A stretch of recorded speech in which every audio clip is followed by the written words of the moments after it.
and I'm the one to get it, bro. I swear to God I get it, bro. So don't just let me get it. Yeah, let's go. Alright, so what's going on, guys? It's your boy Darius, back at it again with another video. Now we're gonna keep, oh sorry, my ears itching. I know you're probably tired of hearing about the Yukon, but yeah, kind of been on the Yukon binge past few videos because I've been trying to get it legal, which I finally did. I finally literally got it inspected. It's running, well, it's been running. It's finally legal for me to drive. It's inspected. It passed inspection with flying colors after I put the Amazon light in, which I didn't record because y'all watched the other video, but let's just say that light is bright. But before we get into that, I got a quick rant right quick. I put this rant on Snapchat last night, which it might still be up by the time this video goes up. I'm gonna link my Snapchat right here, and it's also down in the description. Add me so you can see my stories. But anyways, y'all know, everybody knows I drive a Mustang. It's lowered, it's got magnaflows on it, it's kind of loud, it's kind of noticeable. Well, was driving home today, had to go to Walmart, and somebody in Dee Dee's truck was behind me. We was trying to keep up with me. I just sped up just a little bit because I really didn't feel like dealing with him. So it was a like early 2000s, you know, cat eye 1500. Anyways, pulls up next to me at the stoplight and just like, I'm better than you, bruh. Let me explain something to you right quick. So this is a disclaimer for anybody who drives a squatted truck. Please, before you belittle us muscle car guys, and I mean take up for the import guys, before y'all belittle us, make sure to finish your lift. Because A, you look retarded. 2, we're probably faster than you. And 3, we're not squatting. So make sure to finish your lift before you get to clowning other people's builds. And also make sure you take Daddy's you take Dee Dee's truck back before your curfew's over with. Just a quick little rant. Sorry about that. Anyways, so was driving it back. We're driving it back to work because I did it on my lunch break. We're driving it back to work, and I knew I needed a ball joint.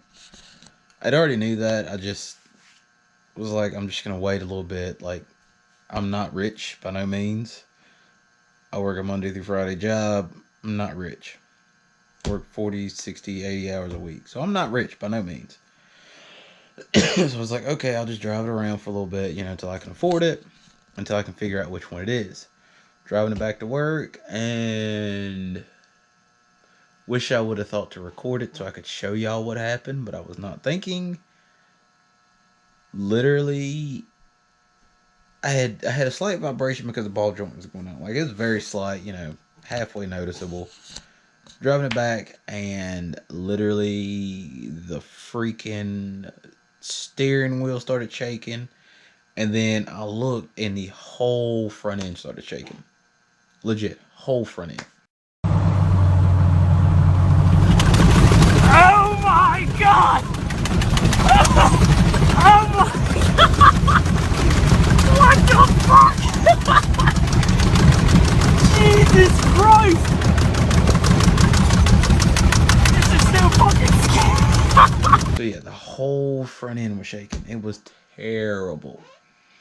So I get off work. My daddy follows me to take it to the garage where I dropped it off at because I don't have the time to do it, nor do I know what I'm doing.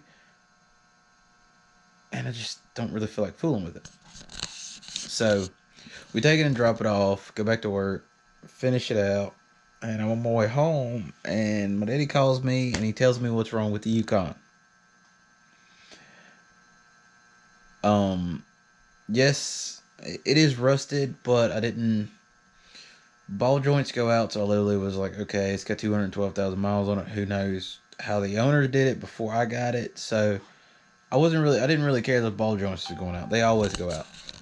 Well, it wasn't just the ball joints. It was the ball joints, the tie rods, and possibly knee brakes. So the Yukon is pretty much undrivable right now. So literally waiting on a guy to call me back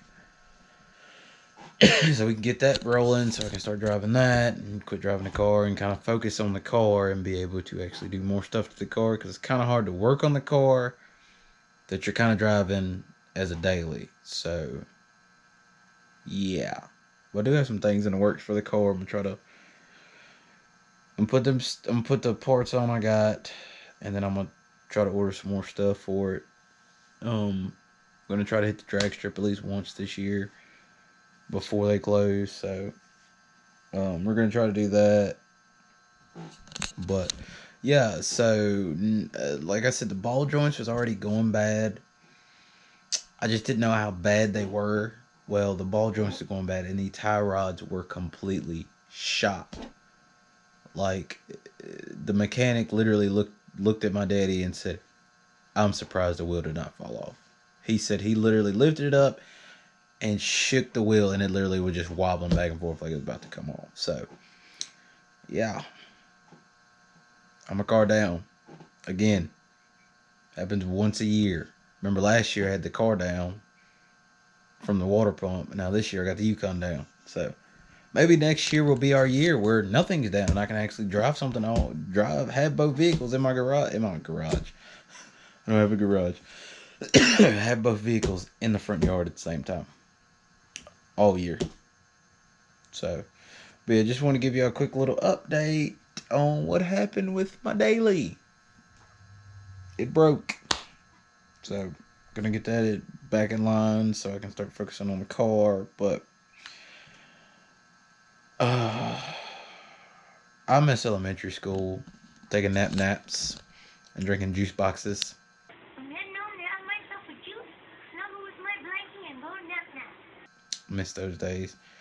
Catch y'all next time. I am out. Peace. Yeah, I don't believe in destiny, I just do what's best for me. Don't listen to my enemies, they're just full of jealousy. Yeah, this legacy, you gon' see what's left of me. You gon' see success in me, you ain't seen the rest of me. I just wanna be the best at what I know, better than the rest, just watch me grow. Put me to the test and watch me go. This is my quest, I'ma make it known. They call me obsessive, oh I know. Call me selective with my notes, call me aggressive with my flow.